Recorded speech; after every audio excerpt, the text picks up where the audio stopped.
everyone. We're going to do another archetype today. Whoop, whoop. Okay, today's archetype is the archetype of the wounded child. So, we did the eternal child. There are several different child archetypes, and some people believe that every one of us has at least one. The wounded child archetype. Okay, we're actually going to start with the shadow on this one.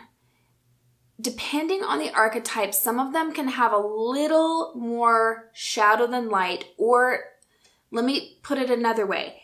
The shadow is more normal than the light of some of these archetypes, and this is one of those from my own observation. The wounded child in the shadow. This is the person who cannot seem to, when they're in the shadow with it, have a very difficult time getting over their own traumatic childhoods, which is completely understandable. Never any judgment here, guys. Never any judgment. So, but these are the people who are like, that their childhood patterns continue to play out in their adult life. So, for instance, they will have watched a very abusive and traumatic relationship between their parents, and then they will grow up and have a similar type of dynamic in their relationship. Often, people with the wounded child archetype as one of their main archetypes will kind of blame their childhoods for their struggles and challenges in their adult years, which could totally be true, right?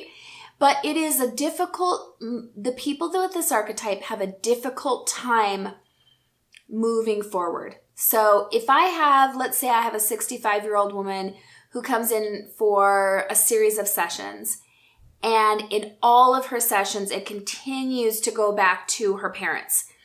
It continues to go back to when she was 3 years old or something. Then I will know, and I'll just kind of take note, okay, this is a wounded child archetype. And then I can really address it from that direction. When the wounded child archetype is brought into the light, it is one of the most beautiful and profound transformations.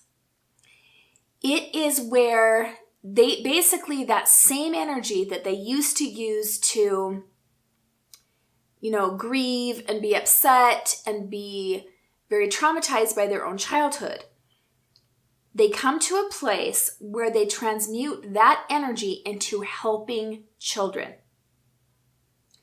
into really, truly forgiving their own experiences while still acknowledging, that they happened and that it doesn't mean that it's not going to affect them anymore just because they've forgiven all of it. But now they are in a position where they can truly, truly help children who are going through it right now. So I would say for myself that I did have this archetype when I was in my 20s, teens and 20s. And you guys, archetypes change. Often our three most prevalent archetypes won't change, but the other archetypes will change sometimes.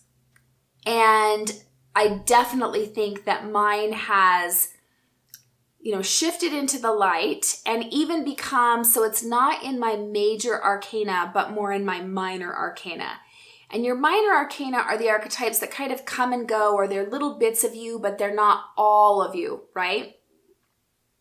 So for me, having had a somewhat traumatic childhood, actually a pretty good childhood in a lot of ways also, but I have used a lot of that in my work with children. And really, there's no question in my mind that having the type of childhood I did has made it so I'm very drawn to working with children, that I have a strong desire, even sometimes it feels like a compulsion, to help kids that are in similar situations from my own childhood. So, this is none of these archetypes are all negative, but I want you to think to yourself, is your childhood something that still comes up for you quite a bit?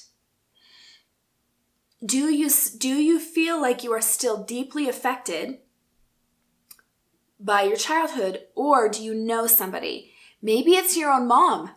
Maybe your mom is the 65-year-old woman that's always talking about what her parents did to her, even though her parents have maybe even passed on now. I know somebody who, she is actually almost in her 70s now, and almost every single conversation she has, and I've known her most of my life, almost every conversation I've ever had with her, she goes back to things her parents did to her when she was a little girl. That is definitely the wounded child archetype. So now this is you guys know that all of this is just what I've seen from my own work. But one of the ways that I feel like it's really powerful to bring this archetype into the light, if you are someone that you are the wounded child archetype, is to really ask yourself, how can I take the things that happened to me as a child and use them for the benefit of an actual child? So can I go volunteer somewhere? Can I show up in a supportive role, with my nieces and nephews or my friends' children? Sometimes it's a little close to do it with our own children. But basically, how can you consecrate the trauma and conditioning of your childhood in a way that would make it, at least at this point, turn into a positive?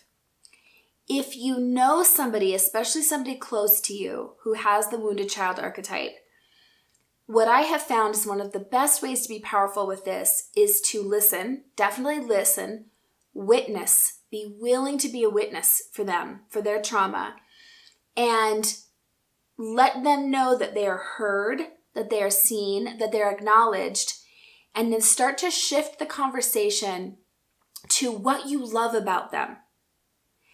The ways that you see that they are powerful and amazing, so that you can help sustain them, so that you can help be an invitation for their own empowerment while still honoring where they're coming from. Does that make sense? Now, here's where this archetype can really get tricky. If your child, especially your adult child, has this archetype. So this would be the child that keeps going back to their parents. You did this to me. You did this to me. And maybe you are the parent in this scenario.